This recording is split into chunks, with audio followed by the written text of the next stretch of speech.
মৰমৰ ছাত্ৰ ছাত্ৰীসকল, আজি তোমালোকলৈ আগবঢ়াইছোঁ জ্যোতিপ্ৰসাদ বুঢ়াগোহাঁঞিদেৱৰ এটি পাঠ, পোহৰৰ বাটেৰে আগবঢ়া গাঁওখন। ৰাজস্থানৰ ৰাজধানী জয়পুৰৰ পৰা ৩৫০ কিলোমিটাৰ আঁতৰত এখন গাঁও। গাঁওখনৰ নাম হৈছে পিপলান্তি। গাঁও হ'লেও পিপলান্তি এতিয়া কেৱল ভাৰতৰেই নহয়, পৃথিৱীৰ ভিতৰতে এখন বিখ্যাত গাঁও। আৰু আমি এই গাঁওখনক ভাৰতীয় হিচাপে গৌৰৱ কৰোঁ। কিহৰ কাৰণে আমি গৌৰৱ কৰোঁ আৰু এই গাঁওখন পৃথিৱীৰ এখন বিখ্যাত গাঁও হিচাপে কেনেকৈ পৰিগণিত হৈছে, সেয়া যদি আমি জানো, তেতিয়াহ'লে আমাৰ নিজৰ গাঁওখনক পিপলান্তিৰ দৰে গঢ়ি তুলিবলৈ সকলোৱে চেষ্টা কৰিবলৈ মন যাব।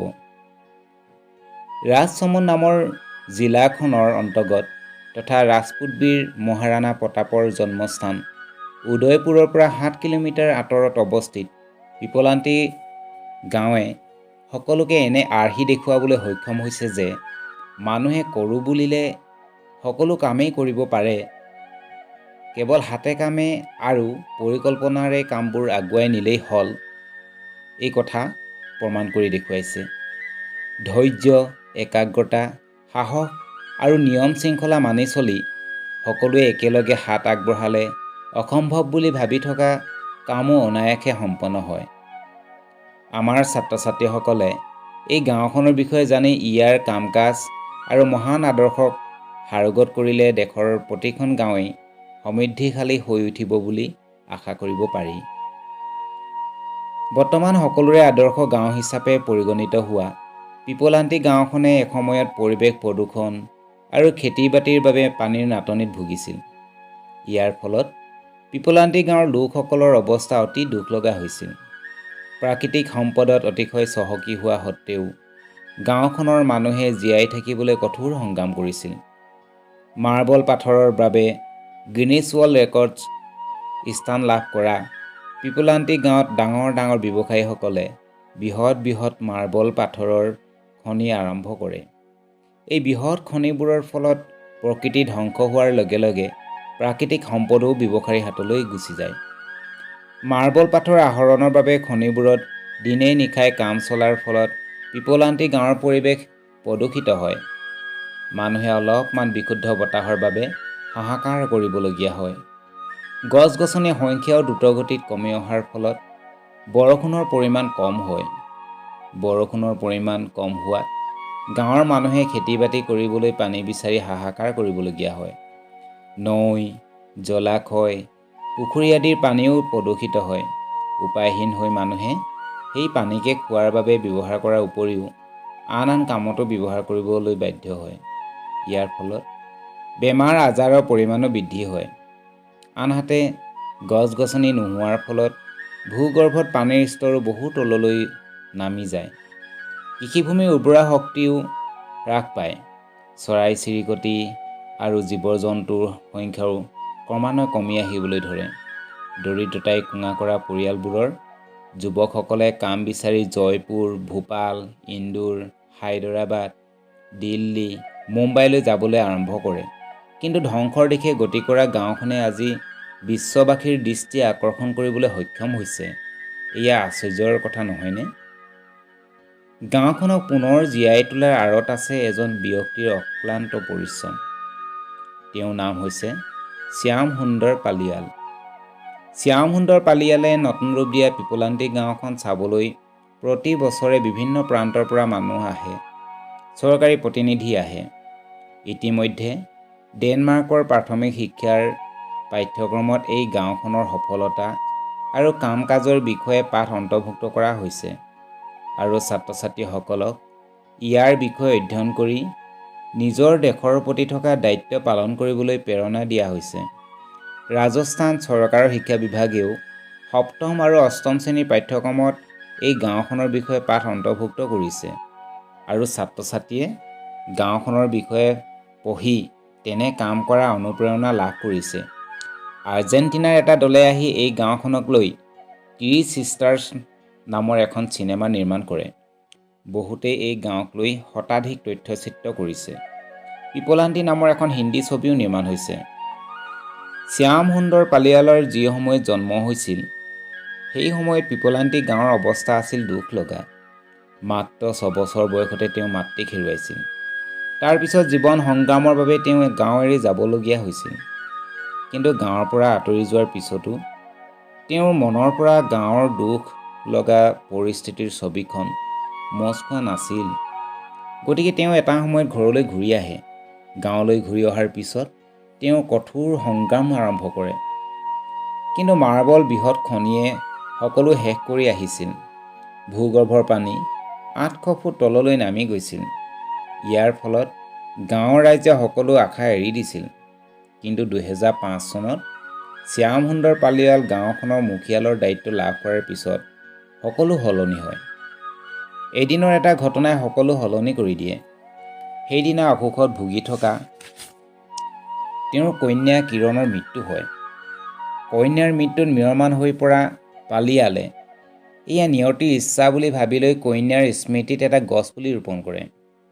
সেইদিনাই তেওঁ গাঁৱত এটা নিয়ম নতুনকৈ প্ৰৱৰ্তন কৰিছিল। সেইটো হ'ল গাঁওখনত জন্ম হোৱা প্ৰতিজনী কন্যা সন্তানৰ নামত ৰাইজে 111টা গছপুলি ৰোপণ কৰিব লাগিব আৰু কিৰণ নিধি যোজনাৰ অধীনত এই কাম আৰম্ভ হয়। 2005 চনৰ পৰা 2010 চনলৈকে গাঁৱৰ মুখিয়াল হিচাপে কাৰ্যনিৰ্বাহ কৰা শ্যাম সুন্দৰ পালিৱালে গ্ৰহণ কৰা এই একক আৰু মহৎ প্ৰচেষ্টাই গোটেই গাঁওখনকে এটা নতুন জীৱন দিলে। তেওঁ গাঁৱৰ প্ৰতিগৰাকী লোকক 4টা দায়িত্ব অৰ্পণ কৰিছিল। সেই 4টা দায়িত্ব হ'ল কন্যা সন্তানক ল'ৰা সন্তানৰ দৰেই ভালকৈ ডাঙৰ দীঘল কৰা, দ্বিতীয়তে পানী সংৰক্ষণ কৰা, তৃতীয়তে গছ-গছনি ৰুই প্ৰতিপালন কৰা আৰু চতুৰ্থতে খেতি বাতি কৰি নিজৰ প্ৰয়োজন পূৰণ কৰা। গাঁৱৰ ৰাইজে এই 4টা দায়িত্ব পালন কৰিবলৈ আৰম্ভ কৰাৰ ফলত গাঁৱৰ চেহেৰাই সলনি হ'বলৈ ধৰিলে। শ্যাম সুন্দৰ পালিৱালে জানিছিল যে প্ৰকৃতিক ৰক্ষা কৰিবলৈ হ'লে কেৱল গছপুলি ৰোপণ কৰিলেই নহ'ব, সেইবোৰ প্ৰতিপালনো কৰিব লাগিব আৰু পানীৰ সংৰক্ষণত গুৰুত্ব দিবই লাগিব। কাৰণ গছে এডোখৰ শুকান ঠাইক পুনৰ সেউজীয়া কৰাৰ লগতে ইয়াক সাৰুৱা কৰি তোলে আৰু ভূগৰ্ভৰ পানীৰ স্তৰ ওপৰলৈ অনাত সহায় কৰে। আনহাতে বৰষুণৰ পানীক সংৰক্ষণ কৰিব পাৰিলে সেইবোৰ পুনৰ ব্যৱহাৰৰ উপযোগী হোৱাৰ উপৰিও ই ভূগৰ্ভত পানীৰ পৰিমাণ বৃদ্ধি কৰাত সহায় কৰে। ইয়াৰ ফলত উক্ত স্থানত খেতি পথাৰৰ উৰ্বৰা শক্তি বৃদ্ধি হয়।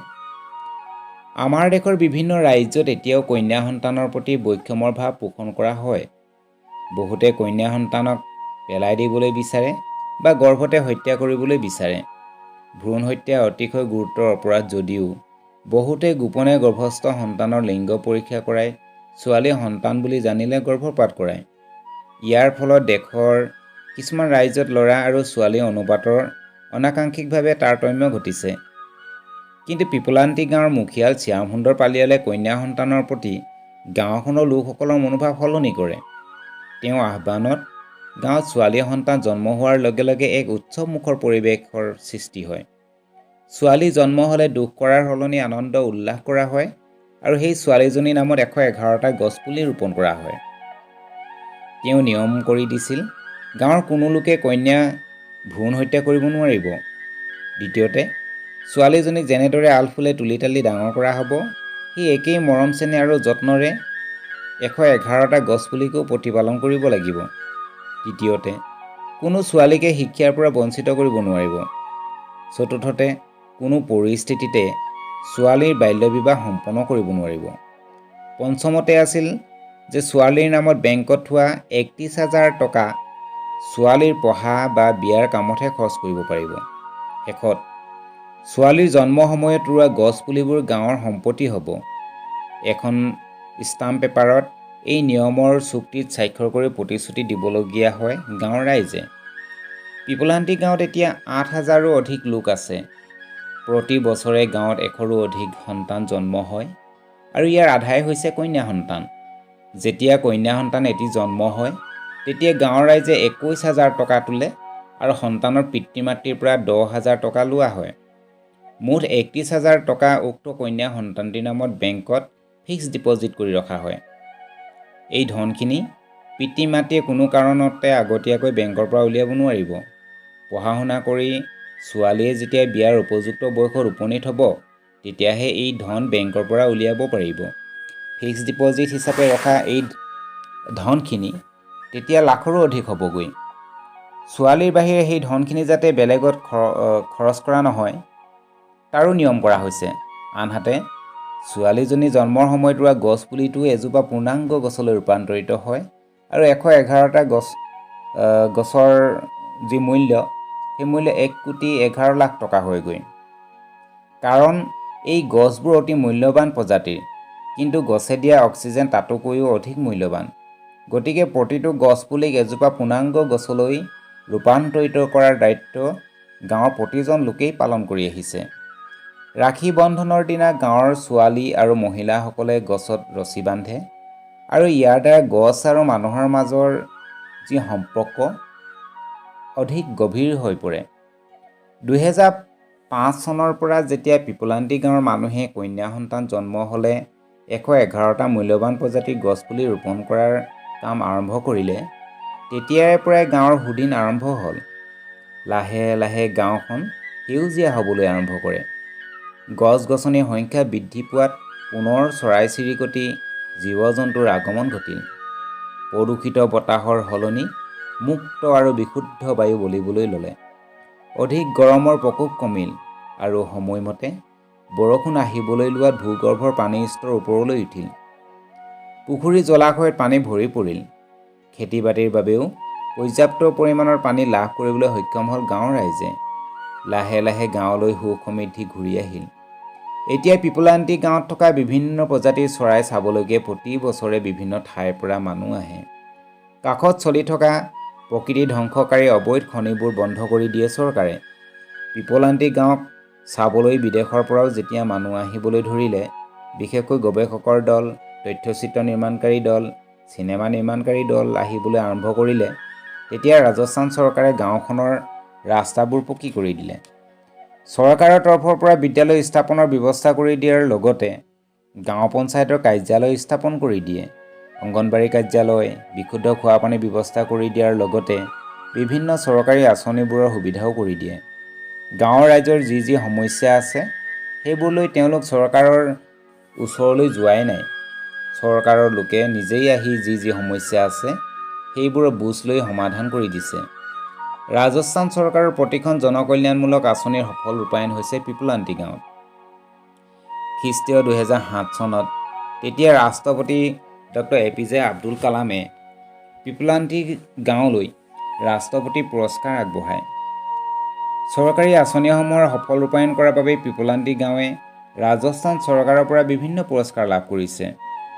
ভাৰত চৰকাৰে 2015 চনত আৰম্ভ কৰা স্বচ্ছ ভাৰত অভিযানৰ বহু আগেই পিপলান্তি গাঁৱত সম্পূৰ্ণ পৰিষ্কাৰ পৰিচ্ছন্নতা বজাই ৰখাৰ কাম চলিছিল। মুকলি স্থানৰ কোনোৱে শৌচ-প্ৰস্ৰাৱ নকৰে। বাহিৰৰ পৰা অহা লোকে গাঁওখনৰ কোনো ঠাই লেতেৰা কৰিব নোৱাৰে। দেশৰ এনে এখন বাতৰি কাকত নাই, সংবাদ মাধ্যম নাই যিয়ে পিপলান্তি গাঁৱৰ বিষয়ে লিখা নাই বা প্ৰচাৰ কৰা নাই। ইউটিউব, ফেচবুক, টুইটাৰ আদি সামাজিক মাধ্যমতো পিপলান্তি গাঁৱৰ বিষয়ে যথেষ্ট তথ্য প্ৰকাশ পাইছে। গাঁওখনৰ বিধৱা, শাৰীৰিকভাৱে বাধাগ্ৰস্ত লোকেও গছক ৰক্ষণাবেক্ষণ কৰাৰ কামত নিজকে নিয়োজিত ৰাখিছে। বৰ্তমান গাঁওখনৰ কোনোবা লোক ঢুকালে তেওঁৰ স্মৃতিটো 11টা গছপুলি ৰোপণ কৰা হয়। ইউনিয়ন বেংক অৱ ইণ্ডিয়াই গাঁওখনৰ 300 ল'ৰা-ছোৱালীৰ পঢ়া-শুনাৰ বাবে 60 লাখ টকা আগবঢ়ায়। আমাৰ বহুতেই প্ৰায় অভিযোগ আনে যে চৰকাৰ প্ৰশাসন আদিয়ে আমাক একো নিদিয়ে, খেতি কৰিবলৈ পানীৰ অভাৱ। কিন্তু আমি কেৱল অভিযোগ কৰি হাত সাৱটি থাকিলে হ'বনে? আমাৰ চকুৰ আগতে একাংশ লোকে 12টা মাহত 13টা খেতি কৰে। ফলত তেওঁলোকে নিজে খোৱাৰ উপৰিও উৎপাদিত সামগ্ৰী বিক্ৰী কৰি ধন আৰ্জে। অথচ আমাৰ সৰহভাগ লোকেই চৰকাৰ বা প্ৰশাসনৰ মুখলৈ চাই কাম বন নকৰি আৰামত জীৱন কটাব বিচাৰে। পানী নাই বুলি কোৱাতকৈ বৰষুণৰ পানী সংৰক্ষণ কৰি তাক পুনৰ ব্যৱহাৰৰ বাবে প্ৰচেষ্টা ল'লে বা গছপুলি ৰোপণ কৰি প্ৰাকৃতিক ভাৰসাম্য ৰক্ষা কৰিলে সময়মতে বৰষুণ হোৱাৰ লগতে মাটিৰ উৰ্বৰা শক্তিও বৃদ্ধি পায়।